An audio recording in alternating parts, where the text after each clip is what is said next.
बाबा के जीवन के 18 कदमों से 13वें कदम पर आ गए। बाबा के हर कदम में जैसे पदम भरे हुए थे। बाबा ने हम सब बच्चों को अपने चेहरे और चलन से किस प्रकार से दुनिया की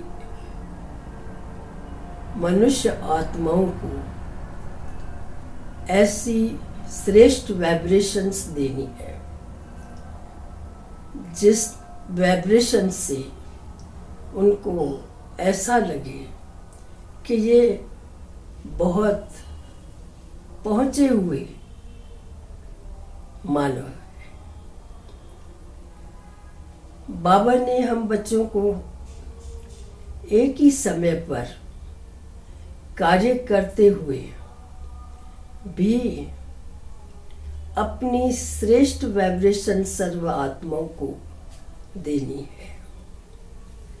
बाबा ने हमें सिखाया कि चाहे आप भोजन बना रहे हैं, चाहे कोई भी कार्य कर रहे हैं, तो भी आपका मन सर्व आत्माओं के प्रति शुभ भावनाएं और शुभकामनाएं दे, जिससे आत्माओं को ऐसा फील हो, अनुभव हो कि हमें कोई प्रेरणा दे रहा है।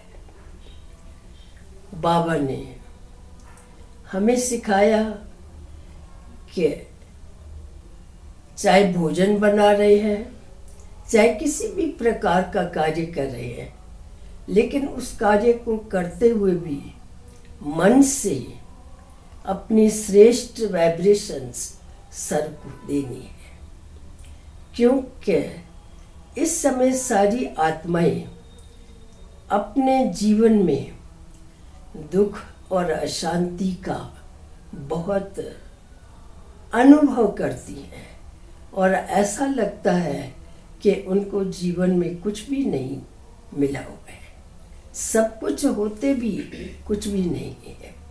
तो बाबा ने हम बच्चों को कहा, कैसा भी कार्य आप कर रहे हैं, भोजन बना रहे हैं, सिलाई कर रहे हैं, बर्तन साफ कर रहे हैं, किसी भी प्रकार का कार्य करते हुए डबल कार्य करो। हाथों से अपना स्थूल कार्य करो और मन से सूक्ष्म प्रेम की, शांति की, खुशी की वाइब्रेशन सबको, ताकि वो आत्माएं ऐसा महसूस करें हमें कोई कुछ दे रहा है। साथ साथ बाबा ने हमें कहा कि बच्चे, तुम कौन हो? शिव शक्तियाँ। तो शक्तियाँ किसी से डरती नहीं है, पर शक्तियाँ सबको शुभ भावनाएं, शुभकामनाएं देती है। तो बाबा ने कहा, पहरा चाहे दो। बाबा ने हम बच्चों को पूरी रात जो हमारा पांडव भवन है वहाँ पर ये ड्यूटी रखी कि तुम हाथ में डंडा लो, सिर पर टोपी पहनो और विसल साथ में लो और आधी आधी रात में मिलकर के पहरा दो। तुम्हें डर लगेगा? हमने कहा, नहीं बाबा, हमको डर नहीं लगेगा, क्योंकि आपने हमको शिव शक्ति बना दिया है, तो हम उसी स्वरूप में टिककर पहरा देंगे।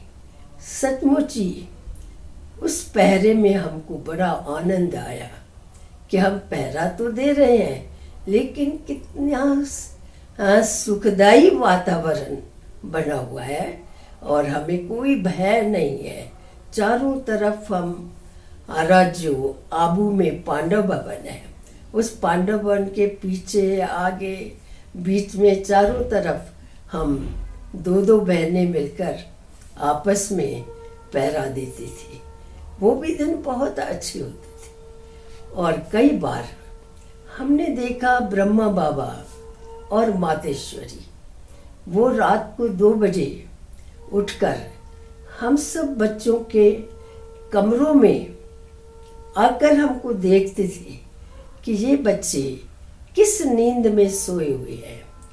क्योंकि गीता में ये आता है, निद्रा का ज्ञान भी अर्जुन को भगवान ने दिया। तो कैसे निद्रा भी सात्विक, रजोगुणी और तमोगुणी होती है।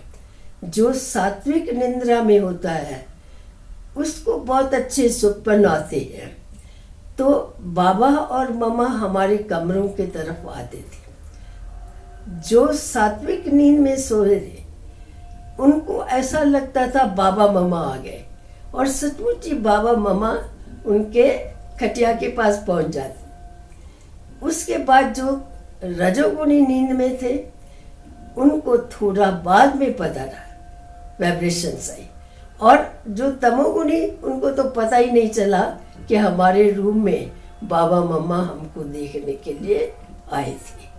तो बाबा ने हमको निद्रा का भी ज्ञान दिया कि निद्रा भी तुम बच्चों की सात्विक होनी चाहिए।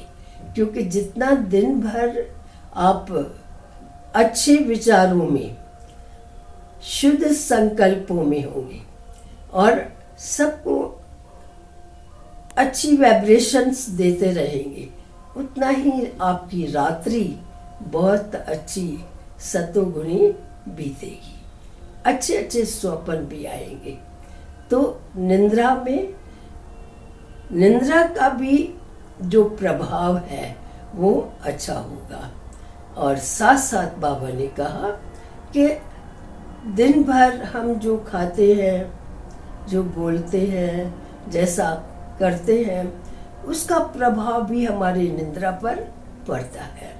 तो जितना आपका दिन भर परमात्मा की याद में और अच्छे बातों में, सबको ज्ञान देने में, शुभ वाइब्रेशन देने में बीतेगा, उतना ही आप रात्रि में सतोगुणी नींद में सोए हुए होंगे और आपको अच्छे अच्छे स्वप्न भी आएंगे।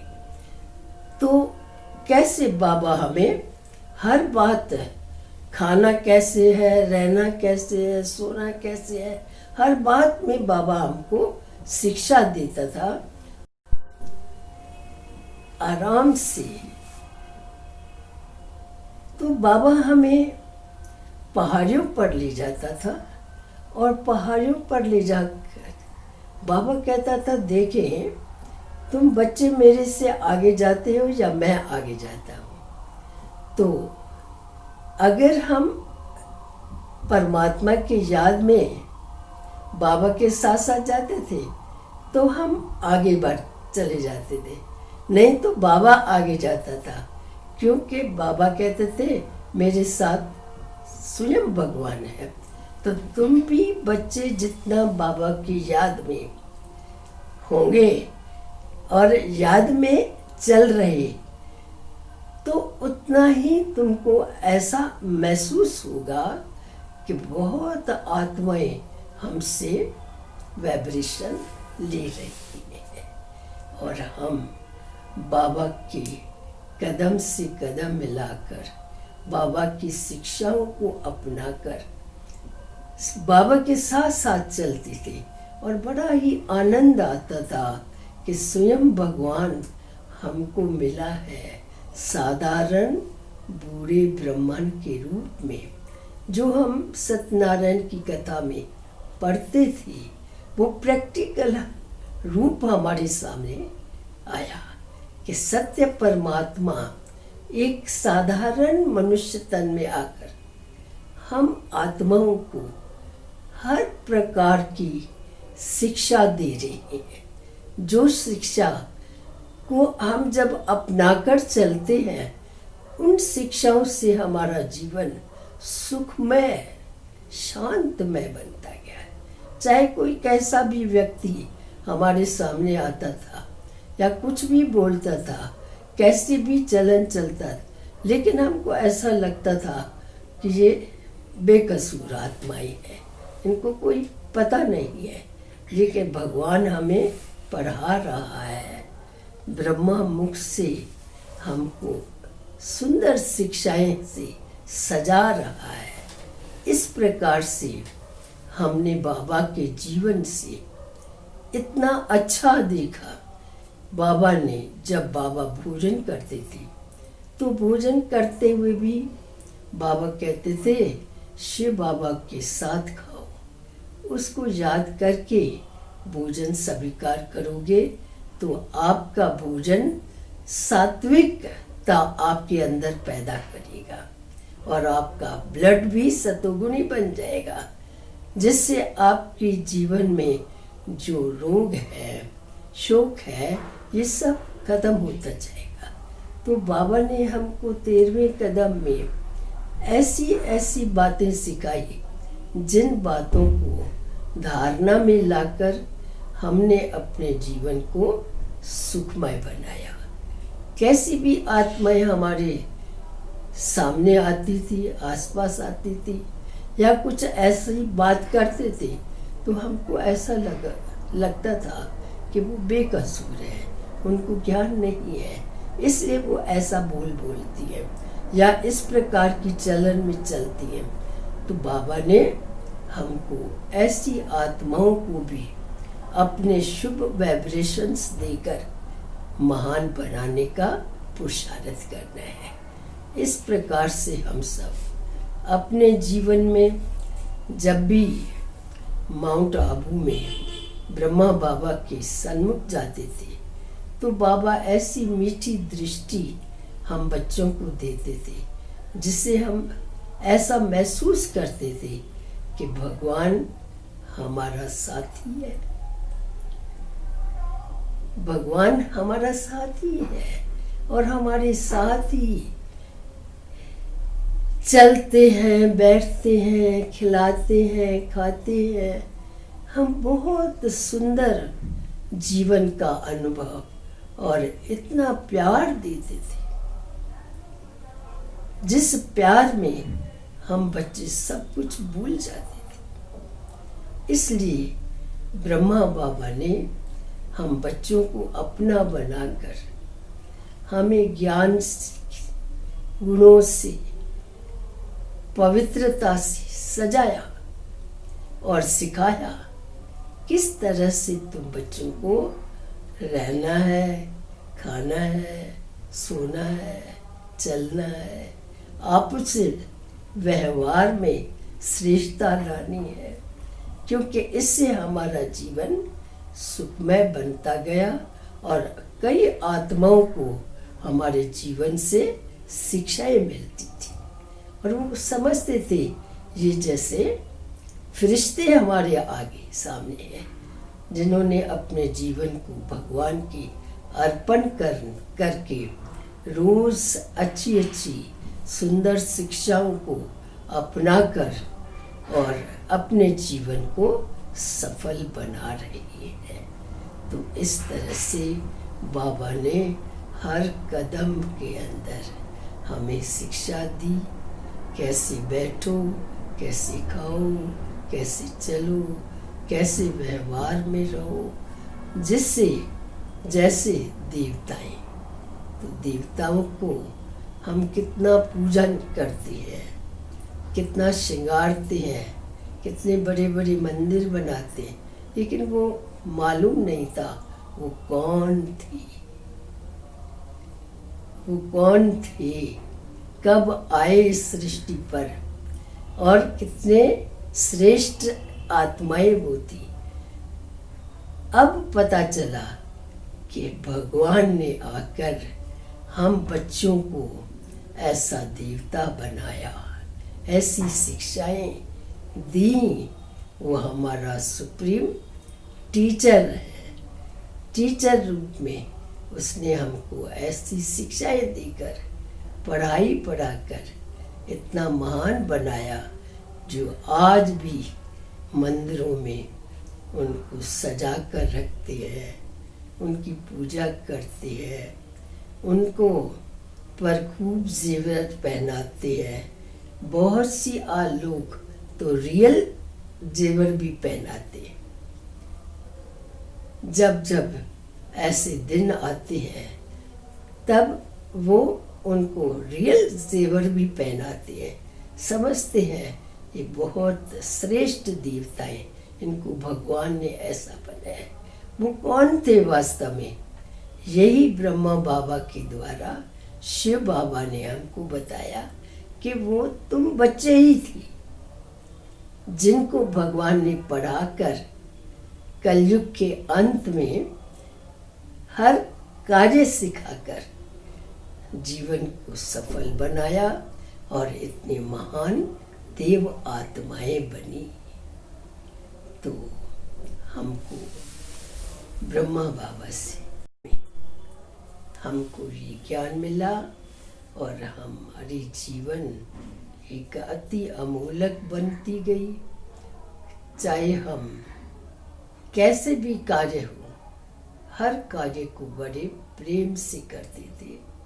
और बाबा की याद में तो ऐसे लगता था कि हमको कुछ भी नहीं करा, हमें थकावट नहीं होती थी और बड़े मज़े से हम हर कार्य को बहुत जल्दी से करते थे, ताकि हमारा सारा समय स्थूल कार्य में न जाए, लेकिन हम बाबा की याद में और सेवा में अपना जीवन बिताते रहे। अनेक आत्माओं का उद्धार करते रहे, उनको बाबा की पहचान दी, उनको बाबा का बनाए। इसी कार्य में हम भी लगे रहे और बाबा को खूब याद और प्यार से हर चीज़ जो भी हम खाते बाबा को अर्पण करके फिर हम लोग खाते। तो ब्रह्मा बाबा की मुस्कान, भले बाबा बुजुर्ग थे लेकिन बाबा बिल्कुल सीधे स्ट्रेट बैठते थे और चलने के समय भी बाबा बिल्कुल सीधे आराम से चलते थे। उनको कोई भी शरीर के अंदर ऐसी हुआ बात। बाबा कहते थे, बच्चे जब तुम लोग पढ़ाई पढ़ते हो, बैठते हो, तो तुम सीधे होकर बैठो, कभी भी ऐसे टेढ़े होकर या झुक करके ना बैठो, पर सीधे, तो तुम्हारी रीढ़ की जो हड्डी है वो बिल्कुल करेक्ट रहेगी और तुम हेल्दी बन रहोगे। तो बाबा हमेशा अपनी टांग पर टांग चढ़ा करके स्ट्रेट दोनों हाथ अपने उन घुटनों पर रखे और बैठते थे। ऐसा लगता था सचमुच भगवान ने ऐसा तन लिया है जिस तन में आकर वो हम बच्चों को ऐसी शिक्षाएं देता है जो किसी देहधारी मनुष्य ने हमें नहीं दी भी तो उस प्रेम से और विधि पूर्वक हमें इतना नहीं पढ़ाया जितना शिव बाबा ने ब्रह्मा तन के द्वारा हमको सिखाया। तो ऐसे हमारे ब्रह्मा बाबा थे जिन्होंने हमें हर कदम में हमारे पदम बने उसका शिक्षाएं दी। और सचमुच आज हम इतने सालों से इस शिक्षाओं को लेकर सारे भारत में, विदेशों में भी जाकर ये कार्य किया और कई आत्माओं को जागृति आई और उनको बहुत अच्छा लगा कि आप लोग भारत से आए हो हमारे पास हमको भगवान से मिलाने और उनकी जो शिक्षाएं हैं वो शिक्षाएं देकर हमें मास्टर गॉड देवता बनाने के लिए। तो ये थी ब्रह्मा बाबा की 13वें कदम की में बाबा ने हमें क्या क्या सिखाया, हैं? खिलाना, खाना, पढ़ना, सोना, सब प्रकार की शिक्षाएं बाबा ने दी। ओम शांति।